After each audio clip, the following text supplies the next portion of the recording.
Hello. Hi. Good morning. Good morning.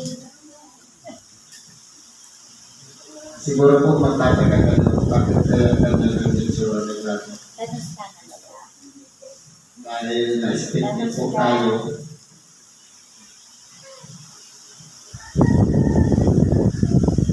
Ito po ang pagpapatuloy natin ng gawain. Hindi po dahilan yung kapansanan para hindi maibahagi ang tinatawag na salita ng Diyos. Sapagkat hindi naman apektado ang pagsasalita. Meron po tayong mensahe sa ngayon. Ang una, ayon po sa sulat ni San Pablo sa mga taga-Kolosas, sa Kapitulo 2, versikulo 11 hanggang 19. Ang sabi po ay ganito, nasa Kanya ay tinulit din naman kayo ng pagtutulit hindi gawa ng mga kamay sa pagkahubad ng katawang laman sa pagtutulit ni Kristo. Dito po, pinapaliwanag dito, ano po ba yung sinasabing pagtutulit? Sa ibang bahagi ng kasulatan sa Lumang Tipan, ang pagtutulit ay pagkahubad. Sa makatuwid, kung tayo po ay pinuli, hubad na tayo sa harapan ng dakilang Panginoon. Ibig sabihin, wala na tayong maililihim. Bakit po?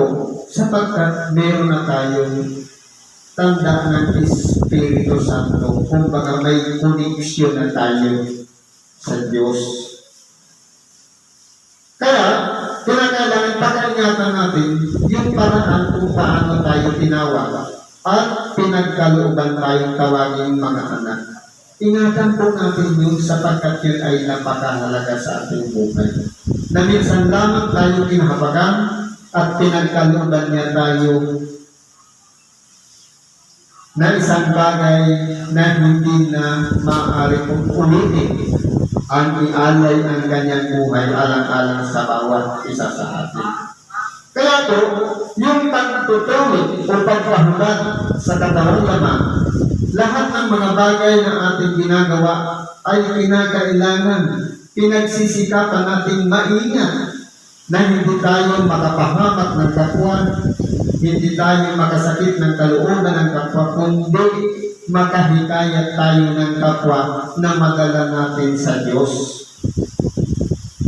Nakalagin, nakalagit niya sa bautismo, na kayo naman muling binuhay, nakalagit niya sa pamamagitan ng pananampalataya sa paggawa ng Diyos, na muling bumangon sa Kanya sa mga patay.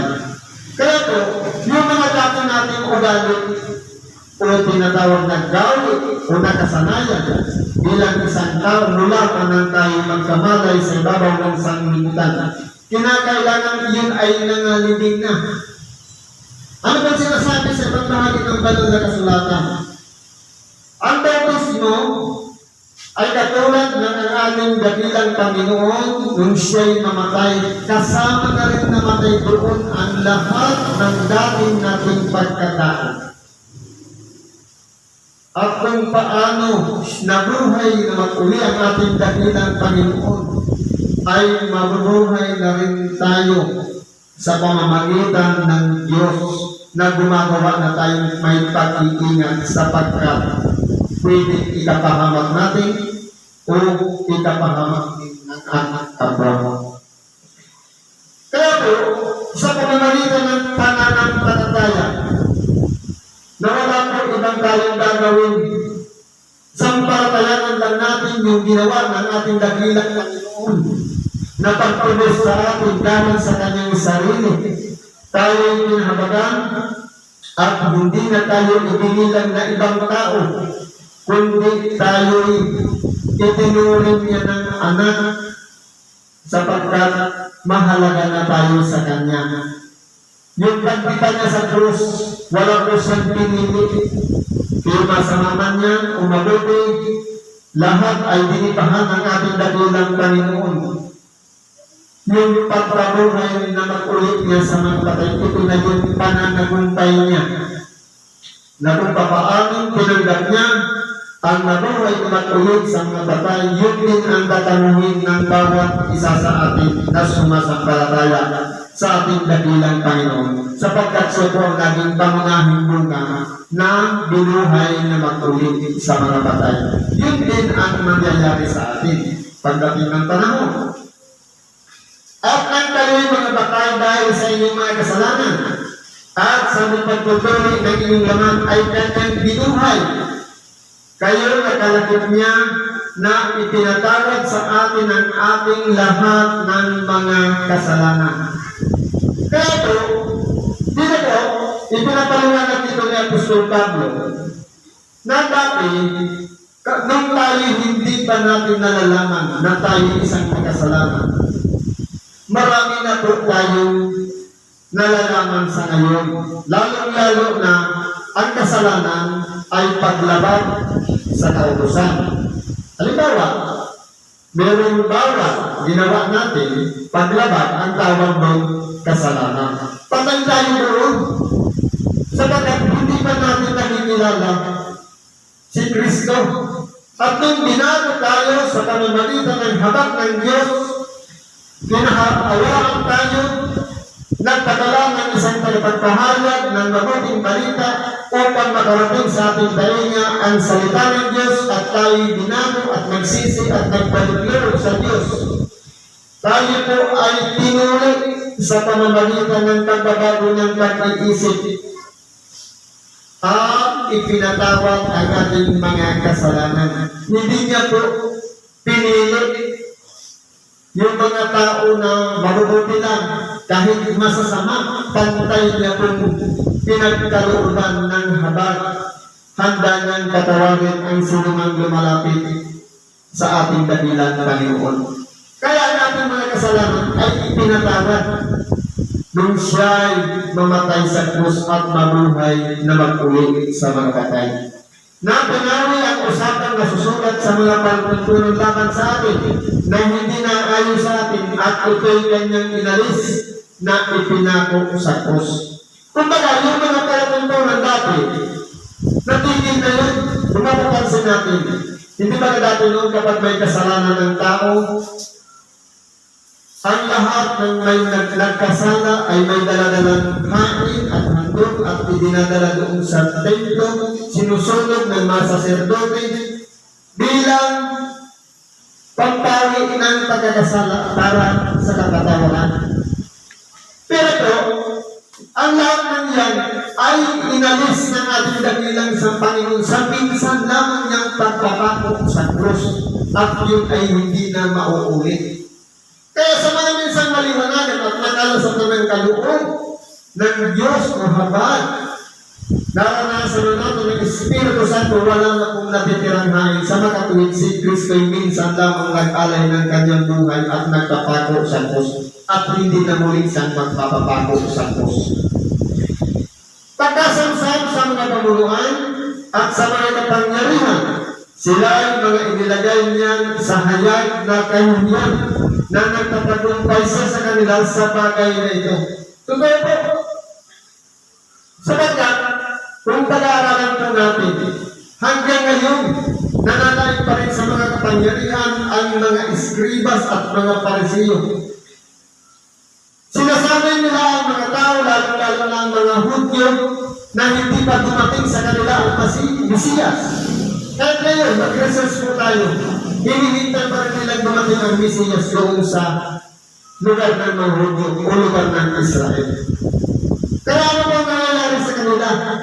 Sa kanilang mga sariling mga gawa, sila po ay napahihirapan at inuusig sa kabila dahil po sa katigasan ng kanilang mga ulo.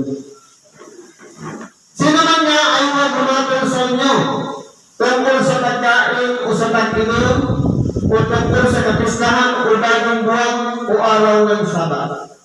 Kaya pag-aralan natin, hindi ba ka sa mga naliwanagan ng kay Kristo? Sa mga nakaunawa na, hindi ba ka malaya na natin nagagawa ang lahat ng bagay? Kaya sino man nga ay bumatong sa atin tungkol sa pagkain. Halimbawa, sinabi, sa panalitang ito, ang lahat ng mga pagkain ay nilinis na.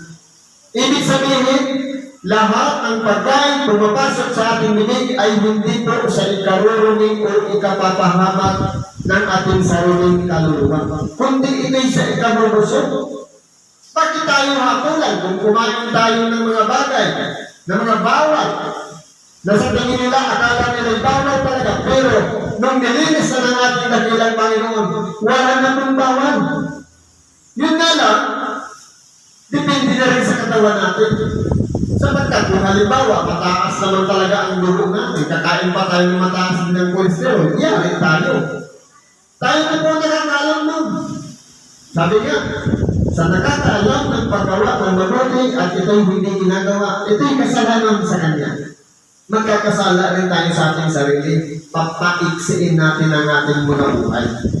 Dito po, ipinapaliwanag ito yung iba na mga taong hindi nakakaunawa sa Diyos. Yung mga nasa labas, walang karapat humatol kung anuman ang ating ginagawa. Kung tayo man ay malayang kumakain ng pagkain, mga bagay na alam natin nilinis na, wala po silang kalakasan para tayo hatulan. Halimbawa, tungkol sa mga kapistahan, yung mga paghahanda natin, halimbawa, kapistahan ng kapanganakan ng ating dakilang Panginoon. Ibig sabihin, labas po sila, wala po silang pakialam sa ginagawa natin. O bagong buwan o araw ng Sabat. Sapagkat, kung pag-aralan po natin, lahat ay ipinagkalog na sa atin araw-araw ang pagsamba. Wala na diyang Sabado, Linggo, Lunes, Martes, o anuman araw na ipinupod. Lahat yan ay mahalaga sa harapan ng Diyos sapagkat walang araw na ginawa ang Diyos na masama. Lahat ng yan ay mabuti. Sumasama lang yan dahil po sa kalagayan ng tao o sa kanyang palagay din sa kanyang sarili. Nasabihin niya, masama ang umaga ko ngayon. Hindi ang umaga masama. Yung sarili natin ang masama. Sapagkat lahat ng araw ay ginawa ng Diyos na mabuti. Sumasama lamang kapag tayo ay hindi pa marunong tumingin ng ating kapwa. Nakahabalan natin sila. Halimbawa, matagal na natin nakita at ngayon lang nagpakita yung kaaway natin. Sasabihin natin, sumama ang ating araw. Hindi po sumama ang araw. Dahil matigas ka ang puso, ayaw kong magpatawad, sumama lang yan dahil sa kanyang kalagayan na matigas pa rin ang kanyang kalooban at ayaw magpatawad ng kasalanan ng kapwa. Kaya po, sa bawat isa sa atin, ano man ang ating ginagawa, Sabat man yan, kapistahan o sa pagkain, lahat ng yan ay mahalaga sa Diyos. Ibig sabihin, mga nakaraan na lang yan. Karaan, harapan natin yung ngayon. Sabi dito, na isang anino ng mga bagay na magsisitatingulit ang katawan ay kay Kristo. Ibig sabihin, yung mga bagay na iyan ay mga anino ng mga bagay na darating. Totoo po, halimbawa ngayon, hindi ba kayo malaya na tayong kumakain ng mga pagkain, ng mga inumin? Araw-araw, pwede tayong magsamba. Wala na tayong pinipilit na anumang mga bagay, basta patungkol sa Diyos, dinaganap natin. Sa mga tuwid, nakahanda po ang ating sarili.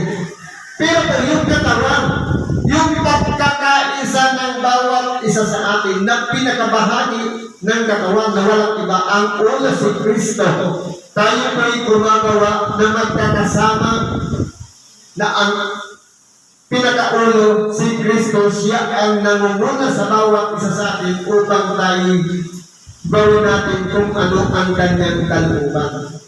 Kaya ngayon po, dumadako tayo sa mga kapatid natin na mahihina na. Nandiyan po, tumutulong tayo sa may karamdaman. Sapagkat bahagi po yan ang katawan ni Kristo. Unang kanyang iglesia na pinangunahan, kaya tayo'y gumaganap ng buong husay at hindi tayo namimili ng tao. Ano man ang denominasyon, ano man ang sekta o relihiyon, bukas palad tayo sa ating kapwa. Sa makatuwid, wala tayong pinipili sapagkat si Kristo ay hindi rin nagpili ng mga taong susunod sa Kanya, kundi bukas palad siya sa lahat ng tao. Wala po tayong karapatan ipagpil sino man ang lumapit sa ating dakilang Panginoon. Sino man ay huwag managawa ng gantimpala sa inyo sa pamamagitan ng kusang pagpapakababa at pagsamba sa mga anghel na nananatili sa mga bagay na kanyang nakita, na nagpalalo ng walang kabuhan sa pamamagitan ng kanyang akalang ukol sa laman. Kaya po, dalawang bagay po ang nilalagatan ng tao. Mga bagay na ukol sa laman at mga bagay na ukol sa espiritu. Pero pag-iingatan po natin ang ating sarili, sapagkat kahit ang anghel o tayo ng mga tao, lahat tayo ay lingkod ng Diyos. Hindi higit ang anghel sa atin at hindi rin naman tayo nakakahigit sa anghel. Sa makatwid, pantay-pantay tayo sa paningin ng Diyos. Kung doon nga sa kalangitan, ang anghel na naging suwail, ay wala ng pagkakataong baguhin ulit, mapalad pa nga ang tao. Sapagkat kahit pa ulit-ulit na nagkakasala sa pamamagitan ng pagkikinig lamang ng salita ng Diyos, nalilinisan ang ating kalooban. Sa mga tulad, mas hindi tayong mapalad. Pero ang minsan lamang makalabag sa Diyos, itinatakwil niya na. Kung maalala natin yung mga anghel na nilaglag dito sa ibabaw ng lupa, magmula ng magkasala at lapastanganin ng Diyos, wala na pong pagbabago pa para sa kanila at hindi na po bibigyan pa ng pagkakataon sa pagsisisi sapagkat yan po ay wala sa kanila. Pero sa ating mga tao, meron. Sapagkat marunong po tayo, may kahinaan, may katawang laman na mabigat, na kapag yan ay nagdaramdam, minsan nadadaig ang ating espiritu. Kaya ang ating kaluluwa ay napapahamak. Kaya po, sa bawat isa sa atin, pag-ingatan po natin na baka sa pamamagitan na akala natin yung anghel mataas na sa atin, sila po ay lingkod din ng Diyos. Kung maalala natin, nung si Juan Evangelista, bumugod sa anghel, anong sabi ng anghel sa kanya? Ingatan mo, huwag mo gawin yan. Ako'y lingkod din na kagaya mo. Sa mga to'y, ang anghel ay nagtatakundang dating. Pero kung ang anghel ay sabihin sa atin, halimbawa, harap-harapan, sambahin mo ako, hindi po nararapat sapagkat iisa lang ang dapat nating sambahin. Sa makatulong bagay, ang Diyos na makapangyarihan sa lahat. Pero ang ating dakilang Panginoon, marami pong yumukod sa Kanya, hindi niya pong ikinaila sapagkat ang Ama ay suma sa Kanya. Pinananahanan siya ng Diyos na makapangyarihan sa lahat. At hindi nangangapit sa ulo na sa Kanya ang buong katawan ay inaalalayan at nakalakip sa pamamagitan ng mga kasukasuan at mga litig ay lumalago sa pagkalagong mula sa Diyos. Dito po ay pinapaliwanag sa atin. Hindi ba ka, kung pag-aaralan natin, ang lahat ng gumagawa, kamay man yan, paa, o lahat ng mga himay-may ng ating katawan, kontrolado po lahat yan ng ulo. Nandiyan yung utak. Pero po, hindi po yung magkakaugnay-ugnay. Halimbawa, sa buto, hindi po makakakapit ang buto kung walang litid. At hindi rin makikita na katulad ng isang tao o isang katawan kung walang laman, kung walang balat. Sa magkatuwing, magkakatuwang po yan. Una-una, buto, magkakaroon po yung litid at yung mga laman para naman sa kalakasan kung paano siya gagalaw at ganoon din yung mga ugat para magkaroon siya ng buhay. Nang sa ganoon, magawa kung ano ang nais ng ulo sa makatulog bagay. Kung tayo'y gumagawa na hiwalay kay Kristo, wala pong tayong mapapatinabakan. Sapagkat hindi po pahalagahan ng Diyos kahit tayo gumawa pa ng mabuti kung hiwalay tayo kay Kristo, sabi nga, wala tayong magagawa. ang mangyayari po niyan, magiging pangsarili lamang na kaligayahan o kaya pagkatanyag ng sarili na gumagawa para magpakilala sa sanglibutan. Pero kung pinapahalagahan natin ang ulo sa makatuwid bagay si Kristo, ang kapurihan ay hindi mapupunta doon sa katawan, kundi doon sa ulo na siyang pinanggagalingan ng lahat ng bagay sa makatuwid bagay si Kristo.